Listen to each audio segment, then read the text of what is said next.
And yeah, welcome to Fantastic Arcade and our next talk, which is about a game called Duskers by a gentleman named Timothy Keenan. It's important you always use his full name and never call him Tim. It hurts his feelings. Duskers is, I don't know, who here has actually played?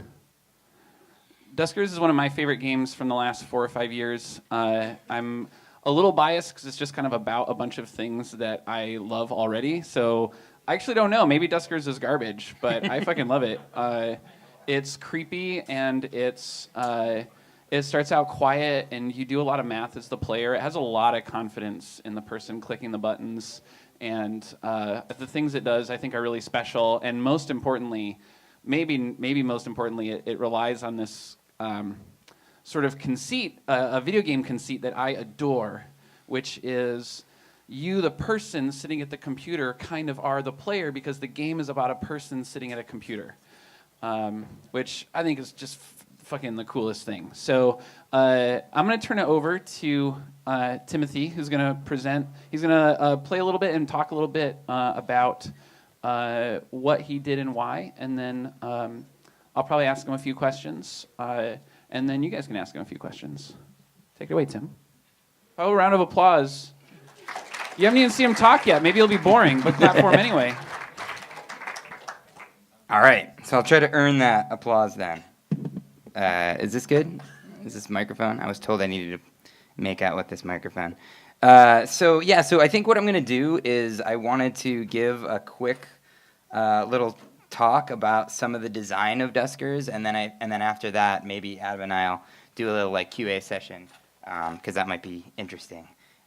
So let me get to it.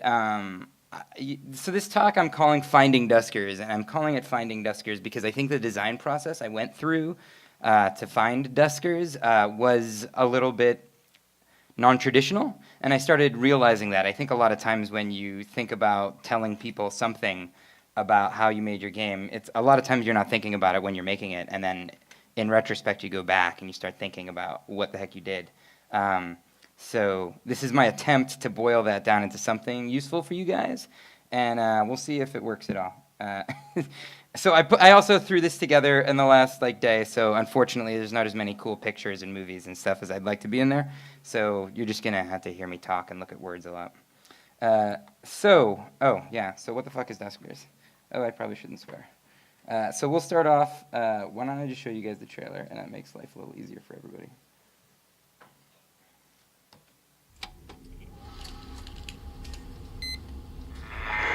If there are any survivors out there listening, please respond. I'm dangerously low on supplies, but I've repurposed some salvage drones to explore all these derelict ships and gather what I can from them.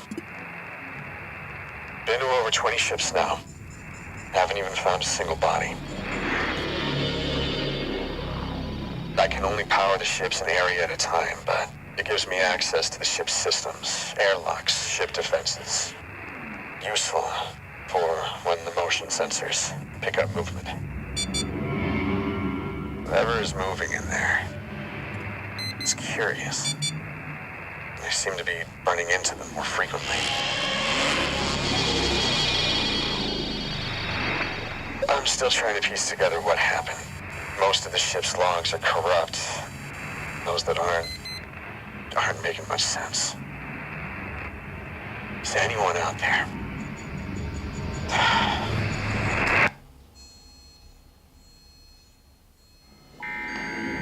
If there are any survivors out there listening, please respond. I'm dangerously low on supplies, but I've repurposed some salvage drones. So I want to give a lot of credit to Marlon Wiebe because he helped me with that. You know what? This is a teaser. All right. This is just going to be one of these talks where I'm just going to go on all sorts of tangents. So I forgot that there was a teaser trailer that I was trying to convince Marlon to do, and he saw it. We started working on it, and he just felt like it wouldn't work because it was kind of just all text and all weird. And the idea was that this game has a command line interface, and I really wanted to throw that in everybody's face and make this weird trailer. And so the first teaser we did, we avoided that. And then the second teaser, I really pushed it, and I was like, no, let's just do it. And so this is the weird teaser trailer that I launched before that trailer.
Okay, so now that we've shown trailers, so you can kind of see what we're doing with a lot of these trailers is we have a very strange game.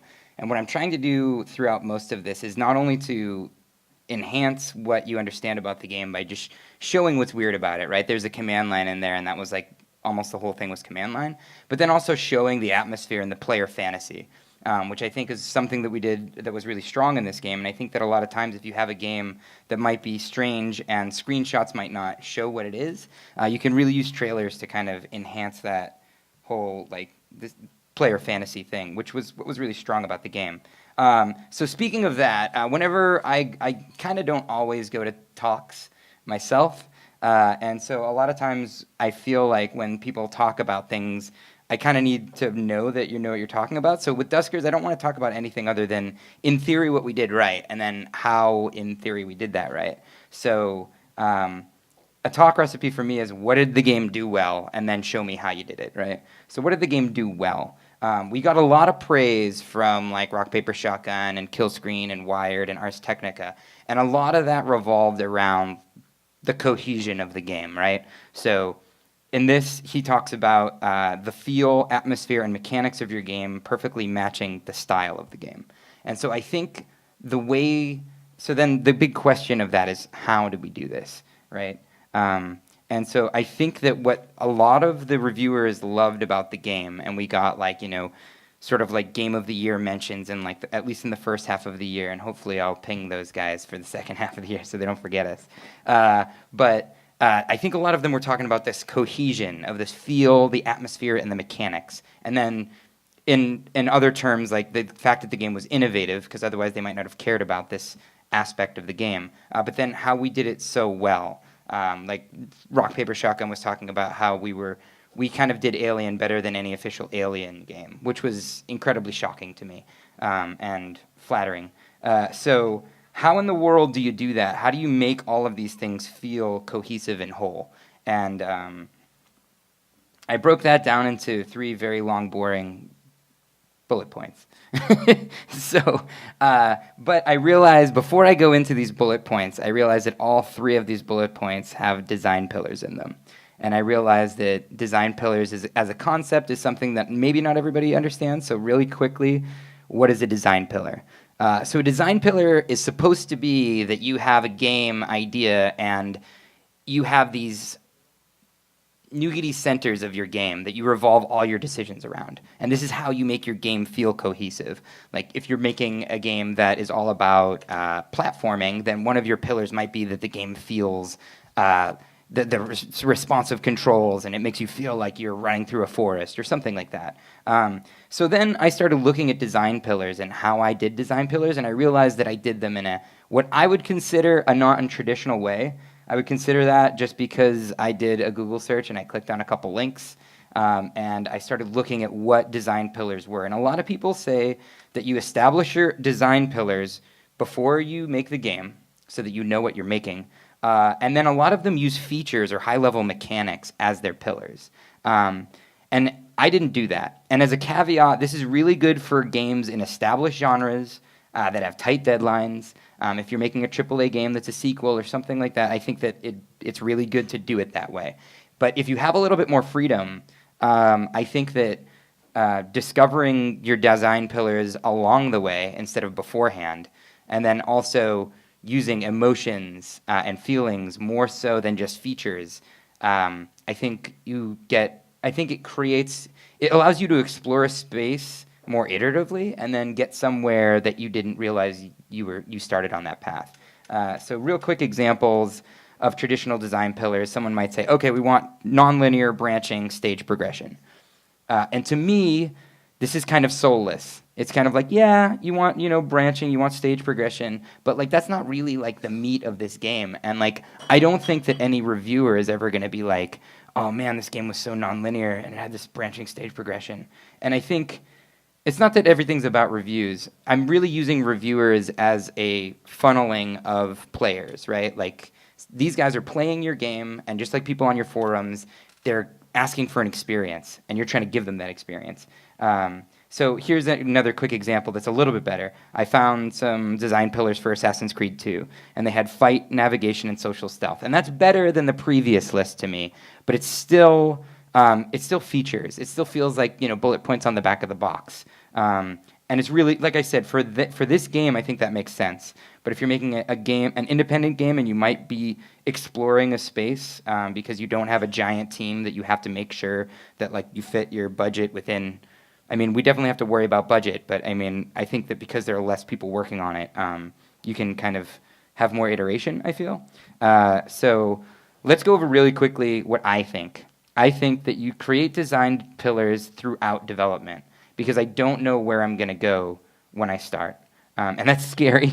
I think there are a lot of designers that would be like, they'd roll their eyes at that and be like, you just don't know what you're doing. You need to figure out what you're doing before. But I find that designing a game is kind of like a dance with that game, and I'll get into that. Having design pillars that are emotions and feelings, I think, adds a lot.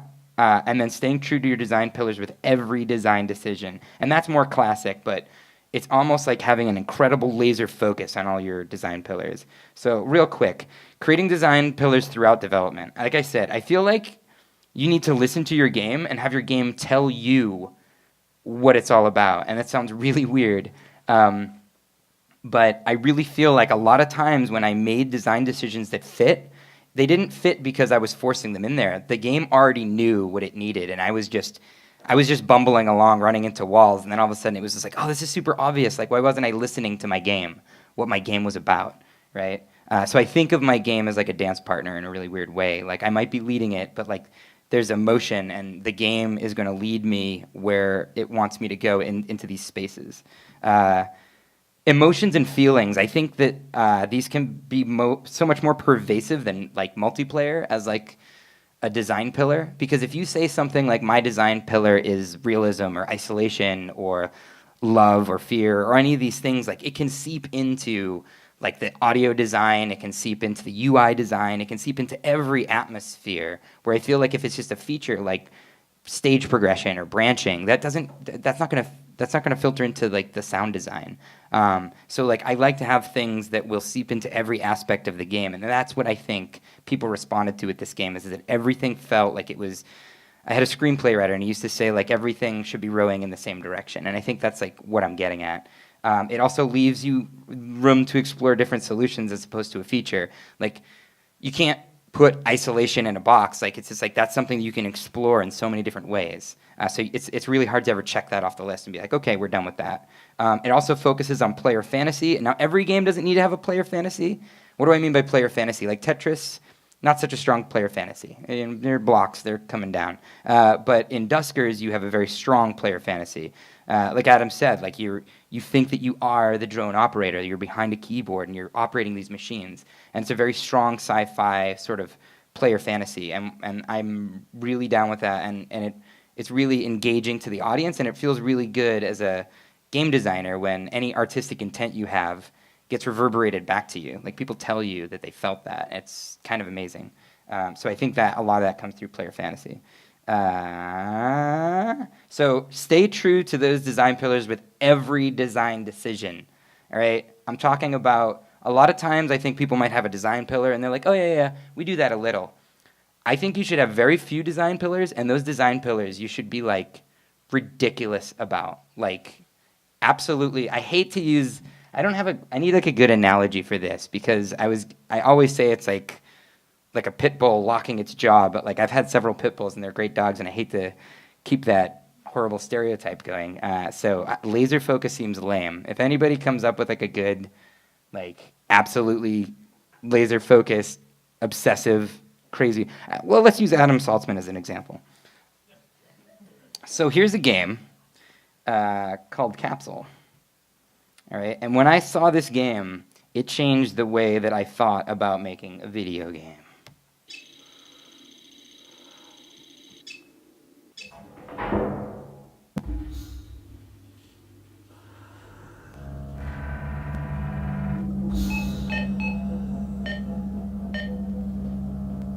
Okay, so this is just like a quick bunch of footage that I grabbed just to show my audio designers like what we were going for with this game.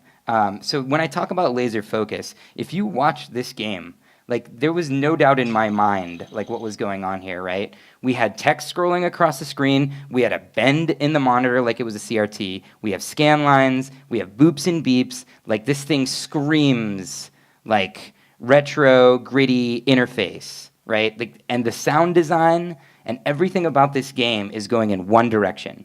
And I wasn't sure that I could do something like that. And then I saw this game and I was like, oh my God, like this is possible. And so this is what I'm talking about when I say like everything, if you're going with design pillars like and focusing everything on that, then it will come across to the player, even if it's a really weird abstract idea, because everything is going toward that. And I think Capsule was a great example for me of like what you can do if you're just like ridiculously stubborn and you're just like, no, this is absolutely every aspect, every pixel, every sound that you hear is going to put you in a world and keep you there. And so that was really inspiring. And so then I tried to do that with Duskers. So let's start with this whole thing that I'm talking about where like the game is going to tell me things. It's going to be like a co-designer with me. That sounds kind of crazy. So I started this game and it was piloting drones into derelict spaceships. That's what the game was about. And so let's start there. Originally, I had designed the original design idea I had was about 2 players. One of them, you boarded this derelict spaceship, and you were kind of like Cowboy Bebop style, like buddy comedy guys, like or like Han Solo and Chewbacca, and like you board a derelict spaceship. One of you starts exploring the spaceship, and the other runs to the control room, and they start opening the doors and turning on ship defenses and stuff like that. And the other guy is communicating to you like, and you're like, go right, like at the ladder or whatever. And I had this really cool vision of this. And then I was just like, of course, I was like, oh, well, this is a very big 3D game with like multiplayer and networking, and it requires 2 players. And I love Chris Hecker, but I didn't have the balls to do that. So I was like, how would I make this a single-player game? And all of a sudden I was like, okay, well, what if I turn the other player into a bunch of drones, and then one player is controlling everything? And to be honest, I was kind of in love with the idea. I always like being the hacker character. I always like, being Tank instead of Neo. And so, so that kind of appealed to me in a weird way. So now let's see what the game is telling me right now. So piloting drones into derelict spaceships. I remember 2 things, 2 little storytelling moments here. One, I remember Randy O'Connor, who is an artist over at, he worked on a Scapegoat and too, and he also did Tiger style stuff. But he was playing the game, and a couple other people were playing the game, and it was just boxes and headlamps in the dark, moving around in a derelict spaceship. And already at that point in the prototype, people were telling me that they were tense. They were getting off the keyboard, and they were like, "Whew, like I'm tense right now." And I was like, "That's really weird. Like suddenly this game has something," and the game was trying to tell me what it had. Another thing that happened is that, and this is sometimes a really good thing, if you only have an echo chamber and you're talking to designers and they agree with you, that's not always a good thing. So it's really good, even though sometimes it's frustrating, if a designer challenges you on all your decisions. So Pete Engstad, who I love and made Cannon Brawl, and then he went down to work on Abzu, he's a very good designer. And so his initial reaction to the game was like slightly frustrated. He was just like, why am I piloting drones instead of people? Like if I control people and people die, I care. But if drones die, I don't care. He's also like, why are you kind of undermining all the RTS conventions that exist in the world? Why don't you drag select units and then right-click and they go over there? And finally, and this is where the tank Neo thing comes up, he's like, you want to be, you're controlling these drones from like a high level, and then when you're piloting them, you're hitting up and left and stuff like that. And he's like, I don't feel like Neo. He was like, I feel like Tank. And he was like, everybody wants to be Neo. And I was like, whoa, I don't want to be Neo. And so like these three things were very strong arguments as to why I was doing everything wrong in the game. But what's really good about this is that forced me to kind of ask the game, why am I doing this? So why are there drones? Why did I make them drones? And then why wasn't I mimicking real-time strategy interfaces, and why were you Tank? And I started realizing I wanted the game to feel real. I wanted everything about this game to feel real, especially because Randy had played the game and he was super tense when he was playing it. I was like, you don't feel tense when you think you're playing, well, sometimes you do, but most of the times when you lose the fact that you're playing a game, that's where the tension comes in, because there's stakes, right? It's not just a little point on a screen. There's something matters, right? And I started realizing that if they were people and I told them to go somewhere and they just went there and then they never talked to me, that wouldn't feel real. That feels like a video game, because people don't generally do what I ask them. I have a 5-year-old daughter who never does what I ask her.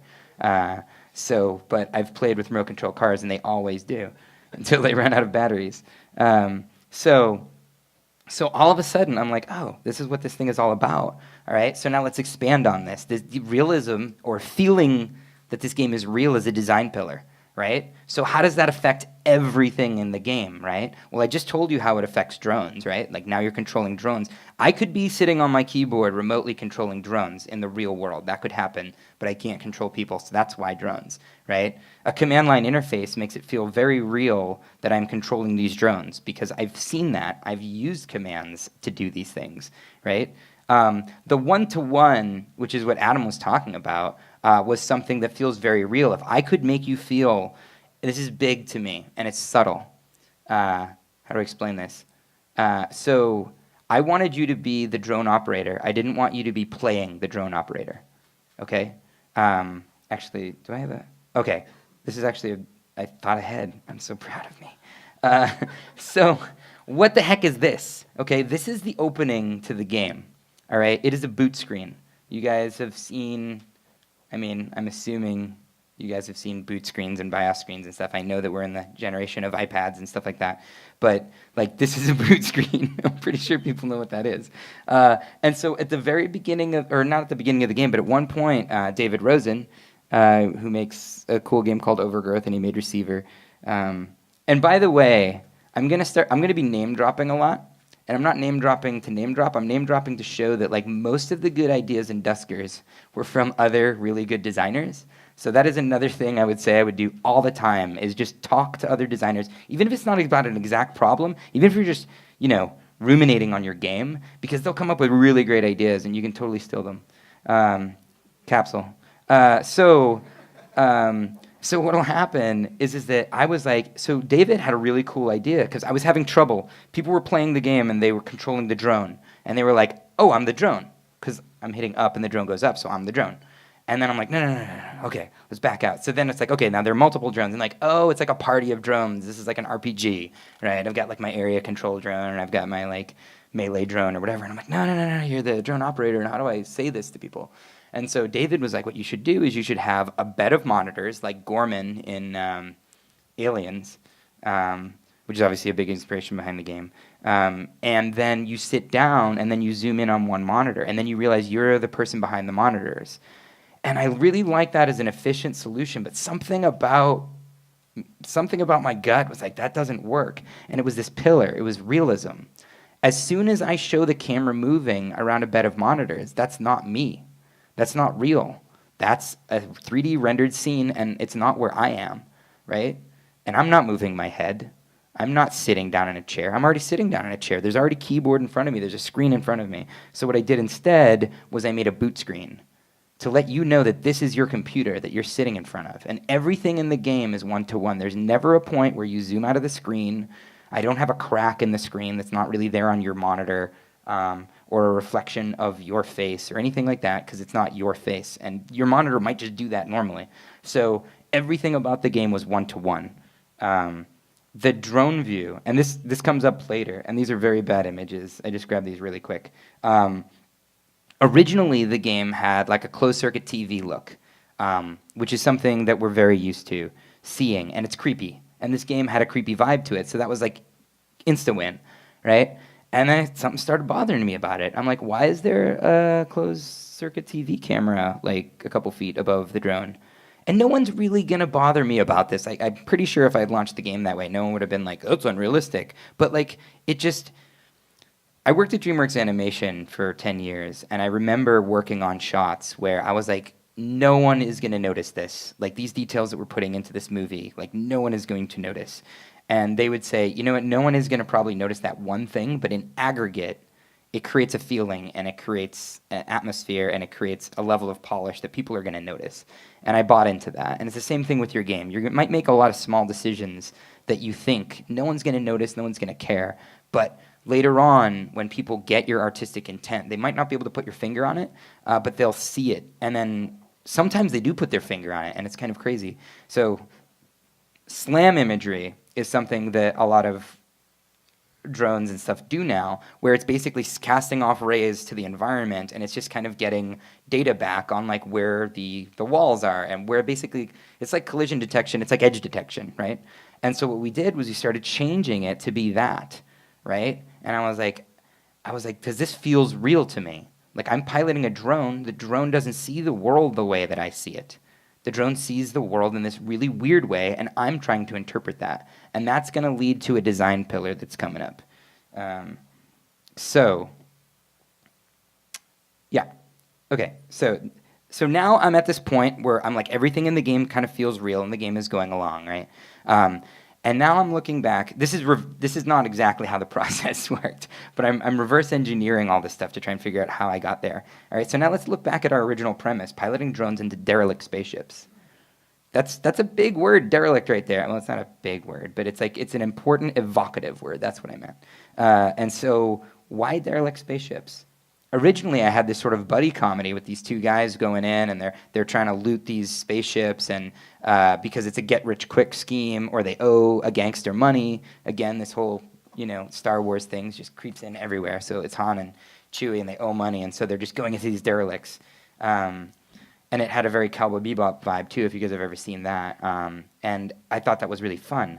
But then I was sitting there. Again, steal ideas. So I was talking to Jim Crawford, and we were talking on a plane, and he was like, you know what would be really cool is if it was zombies. And I almost shut off my brain at that point. I was almost like, I'm not listening to this, but I kept listening. And he was like, I've seen zombies done everywhere, but I haven't really seen them in space. And he's like, and you got all these like derelict spaceships, and like everybody, like, wouldn't it make sense if everyone was dead? And I love Jim, but it's not. You don't always take exactly what they say. You just steal the thing that you want out of it.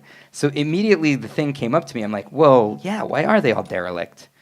And I'm like, you know what? That doesn't really make as much sense with the tone of the game. If this is like a game that feels real, a game that feels tense, like a game where you're piloting these drones into these in the dark in these spaceships, I'm like, a buddy comedy doesn't really work there. I'm like, what if everybody was dead? And then I'm like, well, we're not going to put zombies in there, but what if everybody was dead? And that made so much more sense. And I was like, there's so many post-apocalyptic games, but the game is telling me what it is. And even though I might want it to be a buddy comedy, the game was like, I'm dancing with the game, and I'm trying to, make it go over here, and it's like, it's not working. We're stepping on each other's feet, and I'm like, what's going on here? And it's derelict. And that's when the second, and so then, steal more ideas. I went to GDC, and like I said, I don't really watch a lot of talks, but I went to the, what's that thing at the end, soapbox? Where like everybody gets up for 5 minutes and starts talking about things. And Robin Hunicke got up, and she started talking about emotions in video games and how we're not. Again, I take what I my brain tells me out of these talks. I don't know if this is exactly what she was talking about. But what I was picking up was that we are exploring emotions in video games, but we always pick these top level emotions like fear or anger or something that's really kind of easy to get at. But wouldn't it be cool if we came up with something that was harder to get at? And I started looking at my game, and I looked at the derelict and the drones, and I was like, that's what it is. This game is about isolation. This game, you're alone, right? You're in a derelict world where you're piloting drones. You don't even have people, right? You've got these drones, and you're completely isolated. And I hadn't played too many games. I played games that made me feel afraid, but I hadn't played too many games that made me feel alone, right? So now let's go back to, okay, well, here's a bunch of things that are alone. So this is just art that was showing that I wanted these cramped environments that were kind of far away and dark, and these images of these drones and just you behind this bed of monitors. And so I started thinking about technology and how that creates isolation. Like, we all use Facebook and Twitter, and that connects us all. And so we kind of think that we're connected. And then a lot of times, like, I'll do that, and I'll be like, oh, yeah, I know what's going on. And then after a little while, I feel kind of alone. And it's because it's this like false sense of connection. I think those things are great, but I don't think that they are substitutions for like human interaction. And I started thinking about how this technology is enabling the player to get through these derelicts, but it's also like it's also constraining them, because it'll say something like, oh, hey, there's a sensor going off in the other room, and there's something in there moving. That's all I'm going to say. That's all I know. And it's like a person would like give you more information or look into it or be compassionate with you, but this is not. So there's this sense of isolation. So now we've got a new design pillar that has come about because we've been exploring this space, not because at the beginning of the game, I didn't know at the beginning of the game this game was about realism and about isolation, but now I do. And so how does this affect things? This affects things in like a big way. And this is, I think, kind of something that's important. If you look at this Venn diagram that I completely made up, all of these things in the game. Oh, I forgot about no music. So the game has no music. That's another realism thing. And this goes back to making very strong decisions. All right, most people would tell you not to put a command line interface in your game, and to not have music, because that's like chopping off a leg. Like, music does so much for games and atmosphere, right? But that wasn't real. It's non-diegetic, to get all film and nerdy, right? Like, when I'm listening and I'm the drone operator, unless I'm playing music on my computer, I don't hear music. I don't hear these like thumping beats and all that stuff, and it doesn't feel real. And I feel like in this game, when I wanted people to put on their headphones and play in the dark, they could be in that spaceship. And so music went against realism, and that's, I think this is like, from the Adam Saltzman School of Capsule, right? Like, that was me being incredibly stubborn and incredibly rigid and focusing on these design pillars. And if it doesn't fit, you quit? No, you got to just get rid of it. So isolation. So how does this affect things, right? Not only do all the things I've already put in the game really lend themselves to isolation and feeling isolated, like that command line interface, right? Like, you're talking to the drones, but you have to do it through their language, right? It's like, that's not even a person. I can't even talk to them. I have to say navigate 1 R2. That's not how I talk to people. I say go to room R2 already, right? So like, that makes me feel isolated. That makes me feel like I'm not interfacing with people, right? And then the whole one-to-one thing, that makes me feel isolated because I am the drone operator. I'm not playing with a bunch of people. This is the same reason that there are drones there, right? Like, the drones are my buddies. They're robots. They're not people. I'm alone, all right? But now let's take it to the next level. Like, if we look at this, all I'm doing is just saying, okay, well, I can justify isolation, but now what is isolation bringing to the game, right? This is a pillar, so everything's got to start rotating around it. So let's talk about the drones, all right? So how can we push the drones more to make you feel isolated, all right? And this is where the sort of Wilson effect came in. I don't know if you guys have seen Castaway, but Tom Hanks has a volleyball, and he names him Wilson, and he's kind of kooky. And it shows you how isolated he is and how alone he is. So the more I can make these drones seem like people, the more isolated I think you might start to feel. Because if I can make you care about these drones, and then you stop and think about the fact that they're drones and that you're crazy, then I've done my job. And what's really important about this is at the very beginning, I was like, oh, I'll make it chirp and like a little R2-D2 sounds every time you tell it to go into like a dark room or something like that, and it'll feel like it's a little person, right? That's not it, because then I'm anthropomorphizing the drone. I'm saying that it is a person. What I need to do is do everything I can to the drone to make you anthropomorphize the drone, but not do it myself so that you know that you did it and you're crazy, right?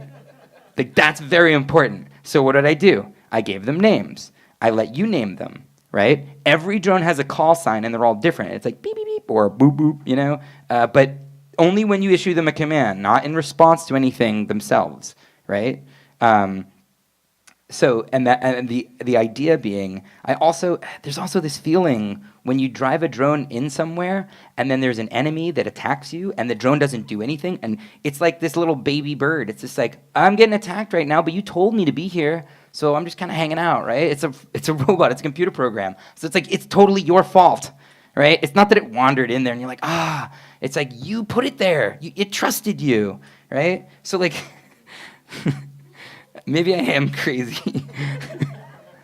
But like, the more I make the player feel this, if I can make the player feel this, and I'm doing a job, I'm not doing it, I'm making them do it, and then they're crazy.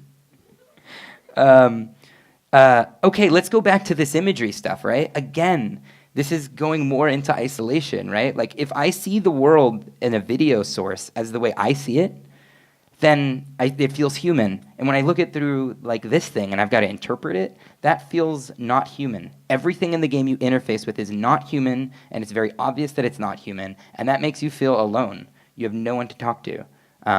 Though I did have logs where you hear people talking, because it's like a Michael Bay thing. I don't want to always make you feel isolated. I want to like pluck you down and be like, oh, here's a human, and then, oh, that human's not here, and they're probably dead, so you're back there, right? Because if you just leave people in the same place, it's the change that makes you feel something. So yeah. So okay.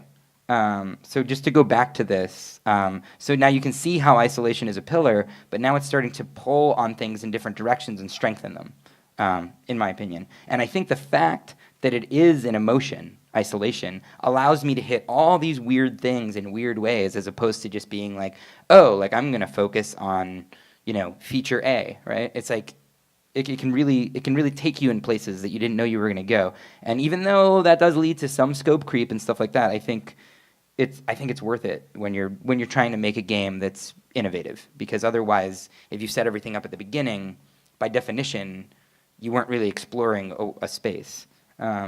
So here's another example. Here's a real quick example. And this is again these pillars. So there was even a pillar that came up. I don't know if I would call it a pillar, but it's like basically like the community was really mad at me because there was radiation in the game.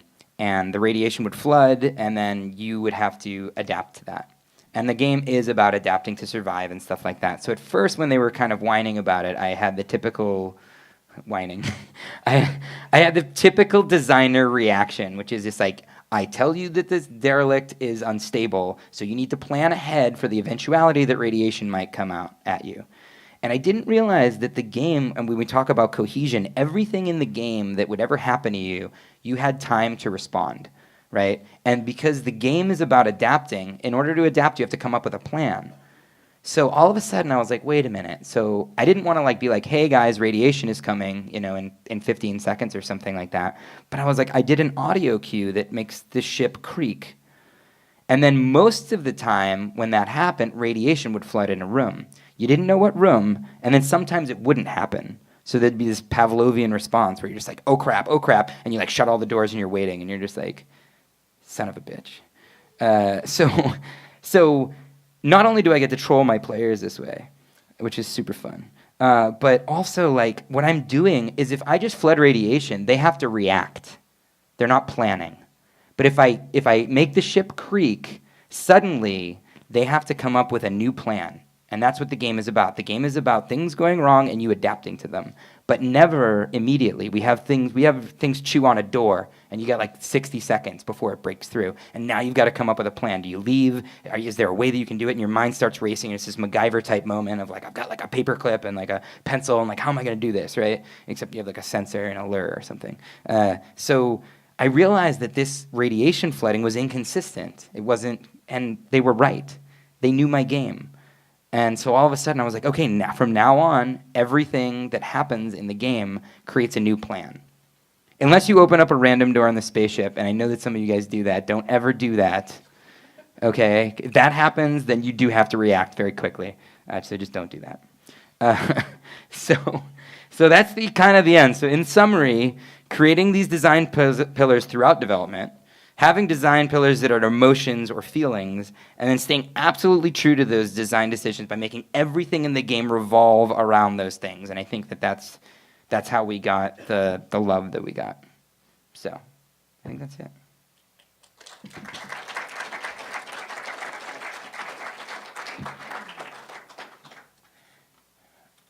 All right, is this thing more? Okay, cool.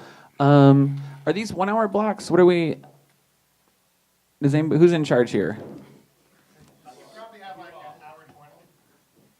Oh, okay, cool. All right, because I have a bunch of questions I want to ask. I want you guys to be able to ask some questions too, but I'm greedy, so I'm going to ask first. All right. I'll leave like on a cooler image. There you go. Yeah, nice. Now we're.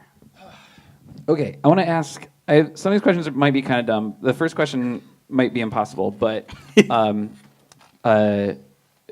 basically, like, this is also weird for me to ask because I agree with everything that you're doing because, like, I fucking would have made this also because I'm a nerd.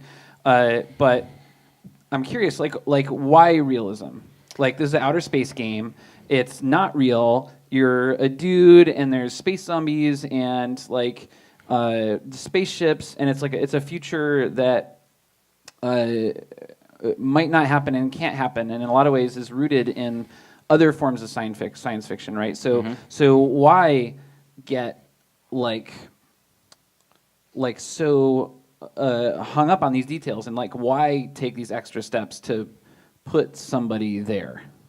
Right. So I think when I talk about realism, it is a little bit bullshit because, like, in theory, in some future, unless we go with the Battlestar Galactica, like, you know, there's an AI, and so like we're regressing our technology, then it's unlikely that you'd be using a command line interface, and it'd be unlikely that you'd be piloting really, really dumb drones, right? And I guess what was important to me when I say realism wasn't that the game was like scientifically accurate, but that the game felt real. Like, I wanted the world to feel like you actually had stakes because things were actually happening. It's the same way when the game started to become about survival.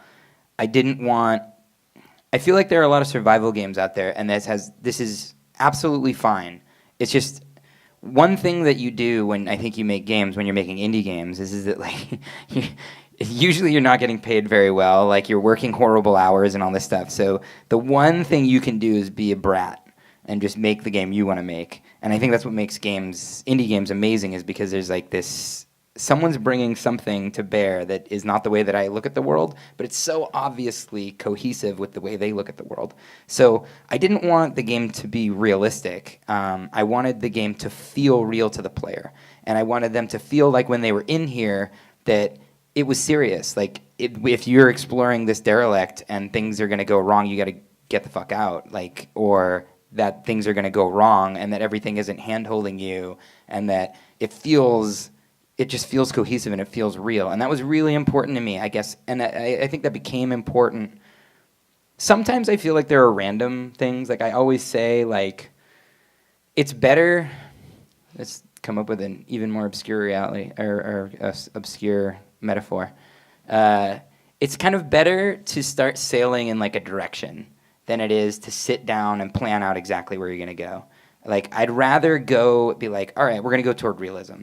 And then as we're going toward there, if the game is getting crappier and I don't like the feel of it, I'm like, oh no, it wasn't realism, it was technology, right? Or it was science fiction or whatever. And then I'll adjust course. But no matter what, by going in the wrong direction, I've learned more about my game.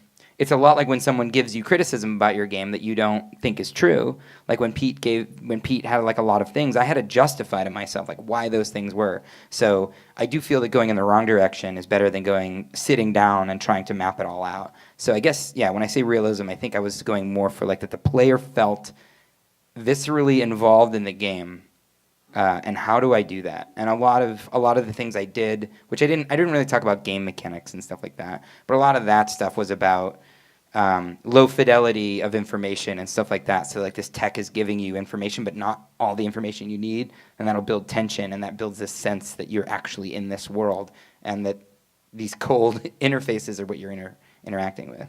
I have no idea if that answered the question. No, it totally does, and that's awesome.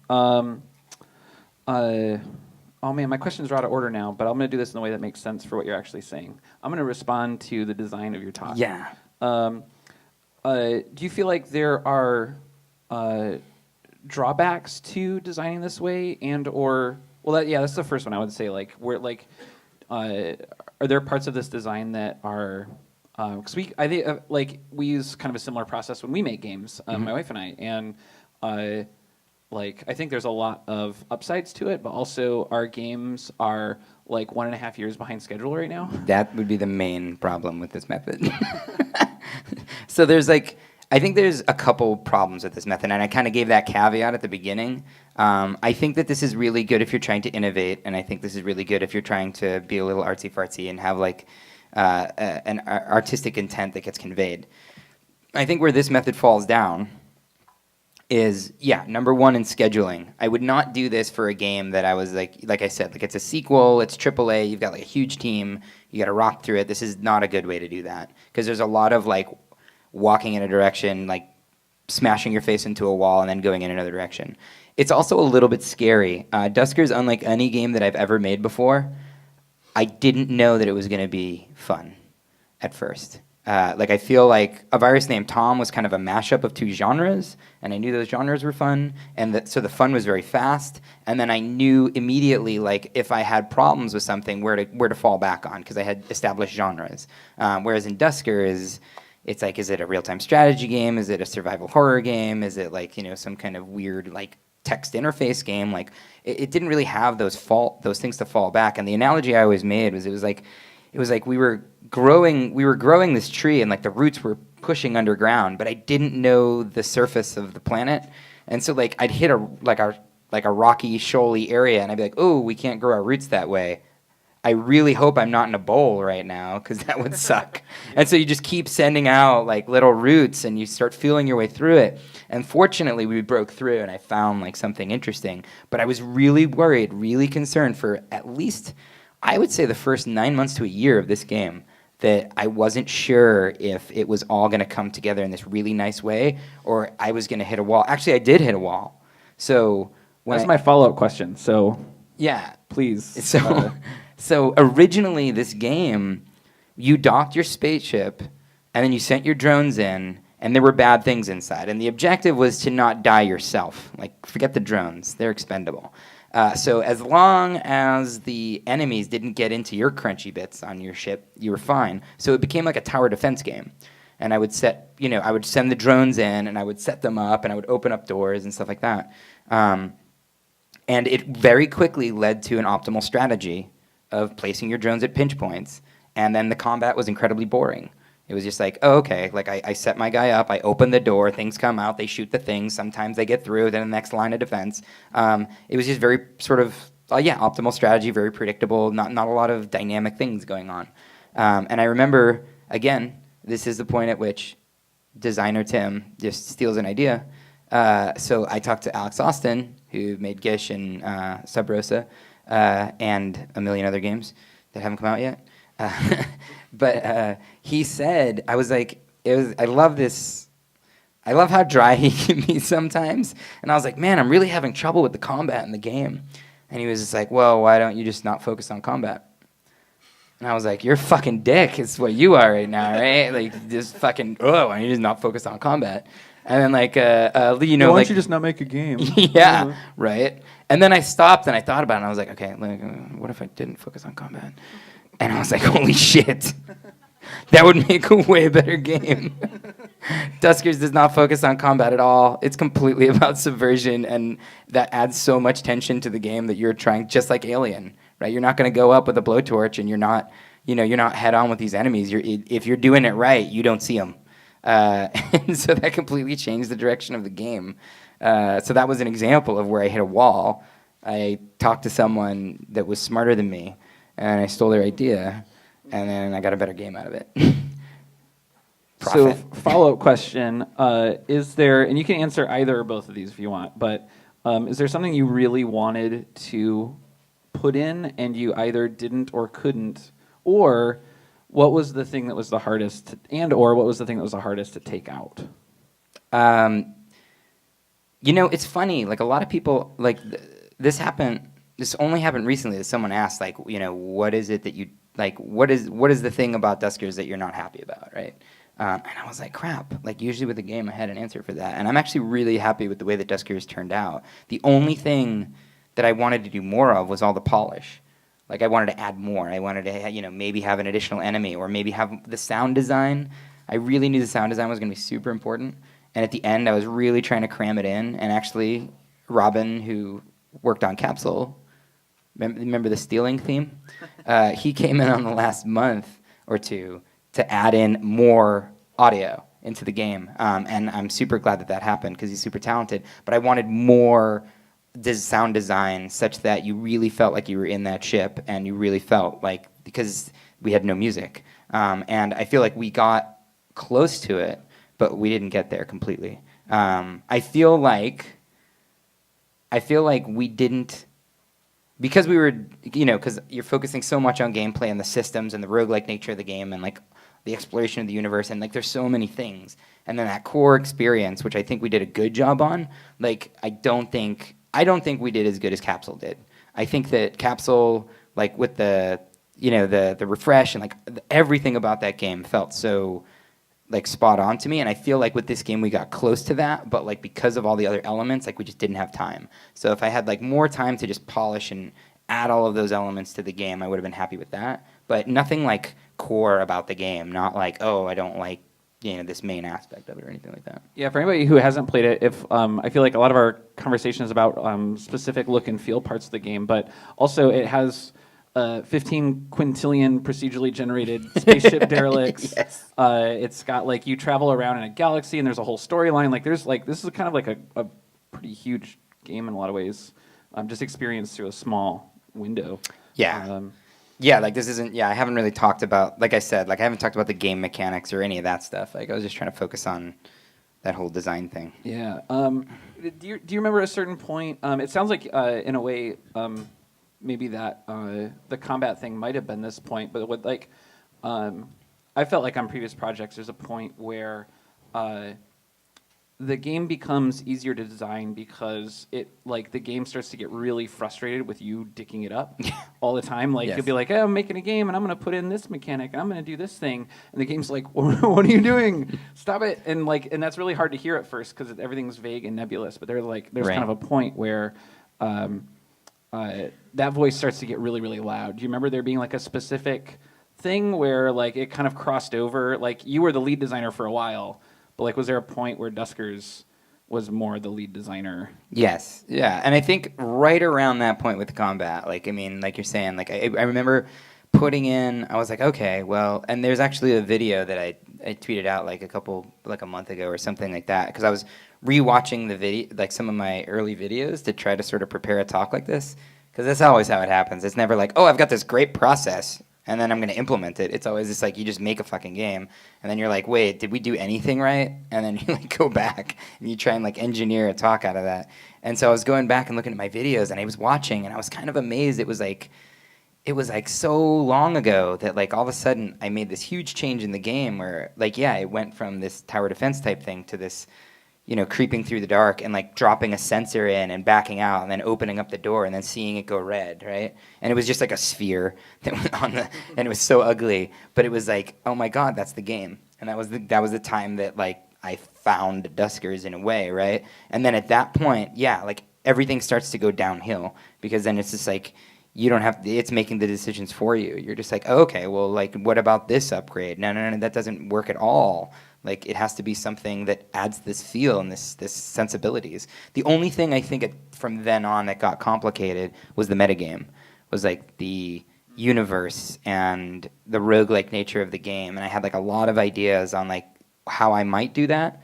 And it just got to a point where I was like, all right, you got to stop. Like, you've put a command line interface in the game. You've gotten rid of the music. You've got like drones instead of people. You've got like enough, Tim. We don't need to innovate in the metagame. Like, and so then I was like, okay, it's just like when you die, you reset. You know, we did do something a little bit weird where we ran into one more problem, which was in FTL you just kind of go left to right, and so the further you go, the harder things get. But in this game, I believe in this sort of like nesting dolls kind of thing, like where like, okay, well, if you're exploring a spaceship, then you should be exploring the universe. It shouldn't just be left to right. If I can go up or left or down into these different rooms in the spaceship, then that exploration, which is like a main thing in the game, one might say a design pillar, but you need to do that in the universe. So the problem then is that how do I scale level of difficulty? Right? If you can go right and then you can go back left, you know? And I was like, we could have concentric circles or like a spiral out of like the further away you get from the center point, the harder it gets. But then the realism thing came in and I was like, it doesn't feel real if I know that like the first system I'm in, I don't have to worry about these enemies or anything like that. It feels gamey. It doesn't feel real. So then, I made it that, your first system is a little bit lighter weight, but we still left all the enemies you could find. And then random systems could be randomly difficult. And I knew that it was kind of like it was a double-edged sword, right? So I was like, I know that what's going to happen is that I'm going to get flack from new players that are going to be like, this is too hard. And like my first run was like this, and then all of a sudden on another run it was way harder. And that's BS. But I felt like in a game that's procedurally generated content, what's important is player stories. And that they're all as different as they can possibly be. And the more variation you have, the more player stories you can have. And then when you start doing things like, well, in the first system it's going to be a little easier, and then the next system, suddenly you're kind of making a cone. You're focusing down the player stories. You're cutting out the second system was really, really hard, which is usually a good thing. But it also means that they're not going to experience that. And I also had played the game too much, so I was like too close to it. But I was like, oh, a hard system right off the bat, that's fun. So we made that kind of decision there. So yeah, that stuff was a little bit difficult because it's kind of like when you start making a game and then you just start making it weirder and weirder. It's like it's really hard to then back out and be like, oh well, now we can just go like take this FTL thing and plug it in because it didn't fit. Yeah.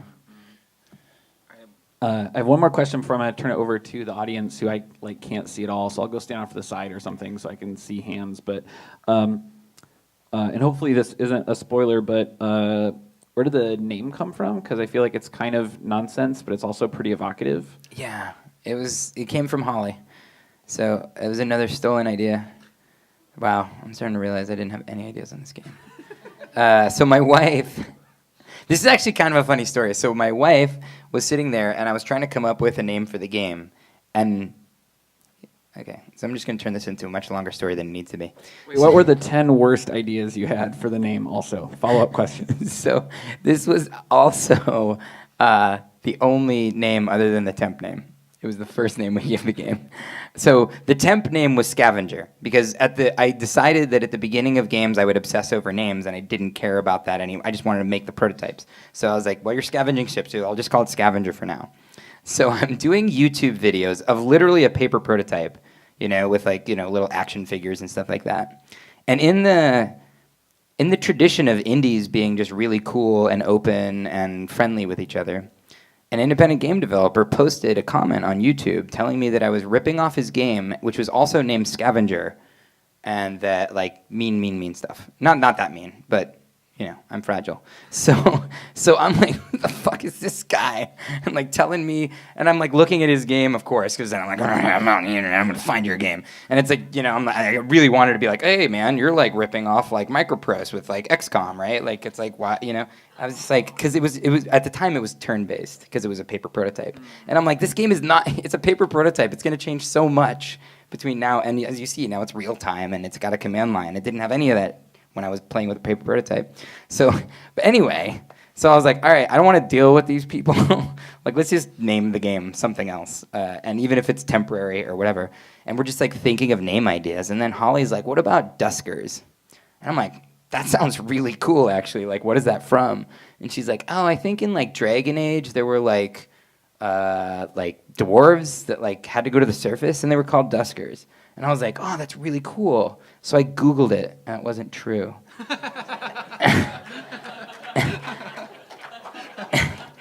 And I'm like, hun, so that's not what happened at all. So like, where did you get Duskers from? She's like, huh, I guess I just must have made it up. And I'm like, what? That's not a thing? What? So then I named the game Duskers, okay, and I'm telling that story. And the lead designer from BioWare is like in love with the game. And he hears this, and he's like, oh my God. And he's like, it took him to be like, oh, yeah, no, they're called Dusters. Or, yeah, I think they're called Dusters. And it's the name of dwarves that are not caste. Like, they don't have a family name associated with them, so they're kind of in the ghetto. So it actually, she was right, but she misremembered it. And now we have the name of our game. Okay, so your spaceship exploration game is named after homeless dwarves. Yeah. It makes total sense. If they mispronounced it. Someone who didn't even respect them enough to get the name right. That makes total sense. Science. We have a few minutes for audience questions, and I can see everybody now. So if anybody has a question, go ahead and put up your hand. Right here in the front. Probably very obvious, but how long did it take you to make this? I'm gonna repeat the questions for the stream. The question is, how long did it take to make Duskers? So I think it took somewhere in the order of 2.5 to 3 years. So again, on the whole like design process and stuff like that, we were 9 months late. When you look at that amount of time, that's almost like 25%. So, which is pretty good. Congratulations. Thank you. But yeah, that's a caveat of this process. Yeah. Another question over here. So I think it's common when setting out on game projects that that designers will have preconceptions about, I like this thing and this thing and this thing, and I want to make a game with that thing and that thing and that thing. And I guess in reflecting on what you're saying about design pillars, I worry that those preconceptions might be mistaken for pillars, or I guess I'm curious about the tension between kind of assuming something from your preconceptions like that and actually discovering your pillars throughout development. So just in case the question, if I'm hearing it correctly, is everybody starts a game for a reason, and how do you sort of differentiate between like the reasons you started doing a thing and the actual design pillars that are going to help you find a game that you're happy with? Is that roughly more or less? How do you separate your preconceptions from the design pillars you discovered? Yeah. Right. Okay, so I think the preconceptions that you bring to a game are totally fine. And I think that what happens is that it's a lot like that kind of course analogy that I have in my head. Is like, I'd rather you be moving in a direction than like spinning in a circle and trying to make everything perfect before you start making the game. So I do think that all your preconceived notions, if we actually look at this, these things that happen from my base, other people might not have come up with realism in isolation. They might have come up with something totally different, right? I think that what's important is that you vet these things. So if you start with, like, let's say there were 3 ideas that you had. Let's say you started with, like, whatever, realism and isolation, or like I did, like with a tower defense idea, right? That's totally fine, because when I went in that direction, well, it depends if you're talking about budget and scope. Like from a production standpoint, it's not totally fine. But from a design standpoint, it's wonderful, because you can just like walk in a direction and be like, whoa, this is totally the wrong area of town right now. Like I did not make a correct turn here. But you know that now, and so then you can start to reevaluate. So the only thing that I would ask is, if you start with like a couple design intentions, that you allow the flexibility to change those. Because I think if you start and you're really strong on them, maybe they all work out really great together, or maybe you were just, in the shower and you thought of a cool idea and like it actually, when the rubber meets the road, it doesn't work out. And so you need to start changing those things. And that happened in this process, as you can see. Like there were ways that I went and I had to adjust course. And then when I started to feel like this is working, that's when I plunked down the pillar. And I don't think pillar is a great term because I do think that they can shift. I think of them more like celestial bodies with like a lot of gravity to them, and so everything's it's affecting everything, but they're in motion too. So it's like everything it's like if there are any producers in the audience, they're gonna like throw something at me right now. But like everything's always moving, artsy fartsy, and never define anything. No, I do think that you should like ratchet down as the game is starting to be birthed, I suppose. And that moment that Adam was talking about where you're like, wow, this is working now. Like now everything, like button down the hatches and then all the small design decisions just start rotating around that stuff. And it makes it way easier to design. Like if you don't have those, it's so much harder. I don't even know how I would do it. Yeah. I hope that answered the question. Sure. I say it did, so it did. We have over second to last row. Question. Yeah, you. Question, now. Have you ever heard of the 1985 Activision game Hacker? The question is, have you ever heard of the 1985 Activision game Hacker? Yes or no? Yes or no, Tim? I think I have. Yes, I have. We don't have internet, I think, yeah. Yeah, no, so what's really interesting is that I think that actually, so Cliff Harris was one of the investors in the game from Indie Fund, and he actually mentioned that. I think that was one of the reasons he invested in the game. He was like, I don't know if this thing is going to work or not, but it really reminds me of a game I really like to play as a kid, so I want that. Thankfully, I made him his money back, because I don't know what he would have done if I had. And ended you silently.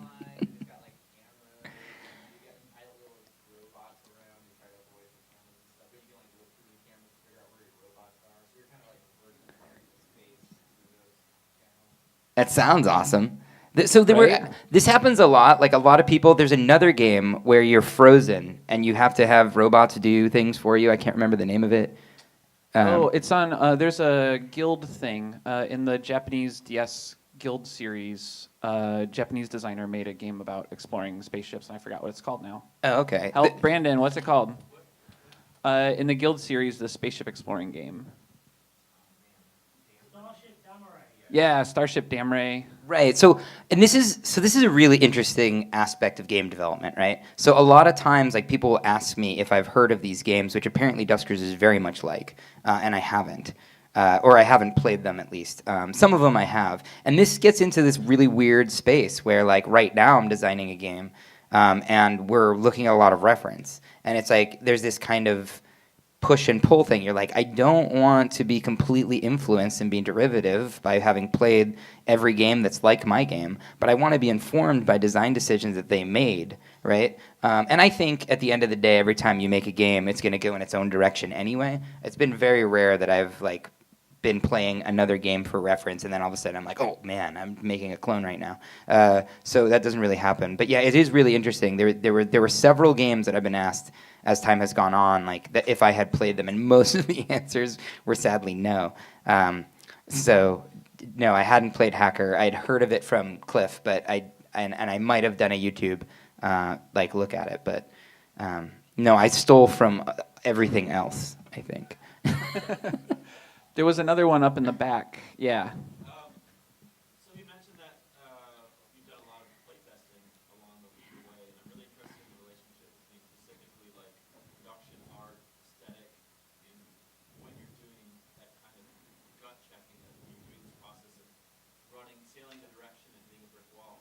So can you say anything about like how you make decisions about how much art production to do or how much aesthetic work to do when you're showing something and trying to gut check it and see if you're sailing in the right direction? I'll summarize for the stream real quick, just in case. The question is, like, when do you decide to start adding, basically, when do you decide to start adding art to your prototype and the version that people are playtesting? Because at some point you have to add some of it to sell some of that concept, and what was that like? Right. So, and this is a thing. It really depends on the game.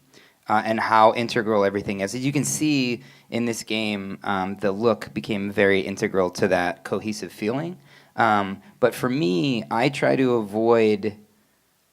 and put things in at the last possible sort of second that they're needed. And I don't think anything you should wait until the end of a game to put in.